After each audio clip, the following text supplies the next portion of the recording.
वर्ग नवम के लिए अनसीन पैसेज अब अपठित अबोधन 5 नंबर के लिए मिलेगा। वर्ग नवम में अनसीन पैसेज होगा, जो पाठ का नहीं रहता उसको आप सही ढंग से पढ़ेंगे। अधोलिखित अनुच्छेदम पठित्वा प्रदत्त प्रश्नानाम उत्तराणि लिखत। नीचे लिखे पैसेज को पढ़कर दिए गए प्रश्नों को उत्तर लिखें। कस्मिंश्चित् देशे धर्म बुद्धि पाप बुद्धि द्वे मित्रे प्रतिवस्यति अस्मो। किसी नगर में धर्म बुद्धि और पाप बुद्धि 2 मित्र रहते थे।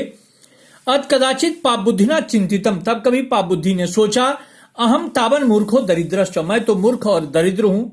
तद एनम धर्म बुद्धि आदाय, धर्म बुद्धि को लेकर देशांतरम गत्वा, देश से बाहर जाकर, अस आश्रय, इसके आश्रय से, अर्थोपार्जन कृत्वा, धन कमाकर, एनम अपि वंचित्वा, इसको भी छोड़कर, सुखी भवामी, सुखी हो जाऊंगा।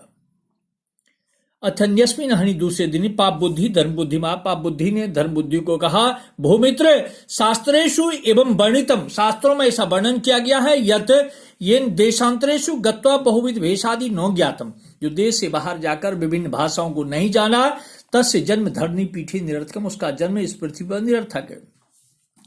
अतः आवाम देशांतरम गच्छाविति, हम दोनों देश से बाहर जाएं। देशांतरम गत्वा, देश से बाहर जाकर, तो परिश्रम, उन दोनों परिश्रम करके, प्रभुतम धनम अर्जितवंतो, अत्यधिक धन कमाया। एकदा तो अर्जितम धनम, एक बार वे दोनों अर्जित धन को नित्वा लेकर गृहम प्रति अवगच्छताम, घर की ओर आए। गृहम प्राप्य पाप बुद्धि धर्म बुद्धिम च सर्वम धनम, घर पहुंचकर पाप बुद्धि और धर्म बुद्धि ने संपूर्ण धन एकस्य वृक्षस्य मूले निक्षित बंतो, एक वृक्ष के जड़ में रख दिया। पुनः एकदा पाप बुद्धि निशायम गत्वा, वृक्षस्य मूलम खनित्वा, सर्वम धनम प्राप्तवान, फिर एक बार पाप बुद्धि ने रात में जाकर वृक्ष के जड़ को खोदकर सब धन ले लिया। ये पैसेज है, एक पद में उत्तर देना है। धर्म बुद्धस्य मित्रस्य किम नाम, धर्म बुद्ध के मित्र का नाम क्या था? तब पाप बुद्धि लिखा हुआ है। का वृक्षस्य मूलम खनित्वा सर्वम धनम प्राप्तवान, किसने वृक्ष के जड़ को खोदकर सब धन प्राप्त कर लिया था? पाप बुद्धि, पैसेज में दिया हुआ है।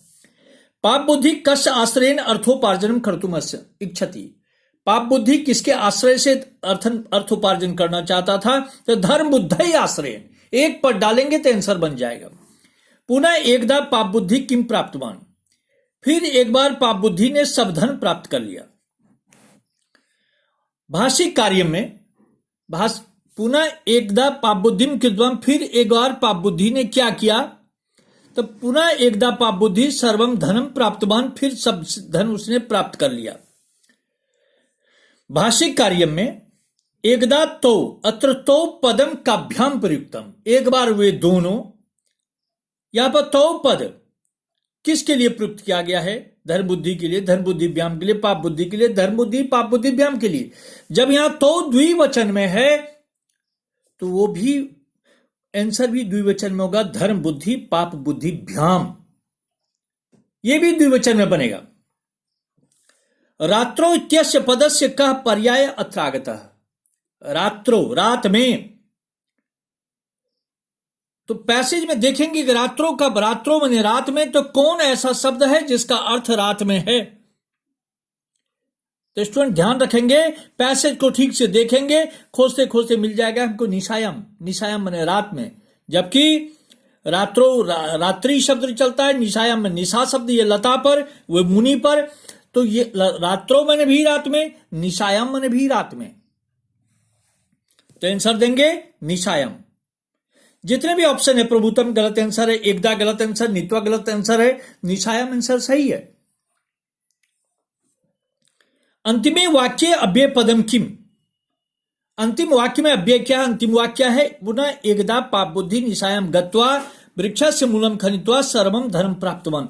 स्टूडेंट यहां पर ध्यान देने योग्य बातें ये होती है कि अव्यय वह शब्दांश है जो किसी भी लिंग में, वचन में, विभक्ति में परिवर्तित नहीं होता है। नो व्यय इति अव्यय, जो घटता बढ़ता नहीं हो।